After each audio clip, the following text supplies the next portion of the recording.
You are looking at Julian's pronunciation guide, where we look at how to pronounce better some of the most mispronounced words in the world, like this other curious word. But how do you say what you're looking for today?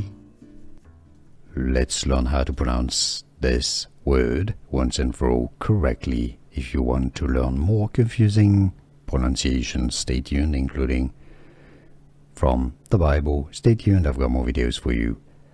Pronounced two slightly different ways. It can be in English Goyim, Goyim, with an M sound, an E sound, and an M, Goyim.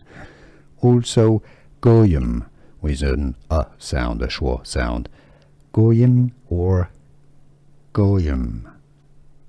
And now you know. Here are more videos on how to pronounce more confusing words and names too many mispronounced. Like this video if you found it useful. I appreciate your support. I'll see you soon and thanks for watching.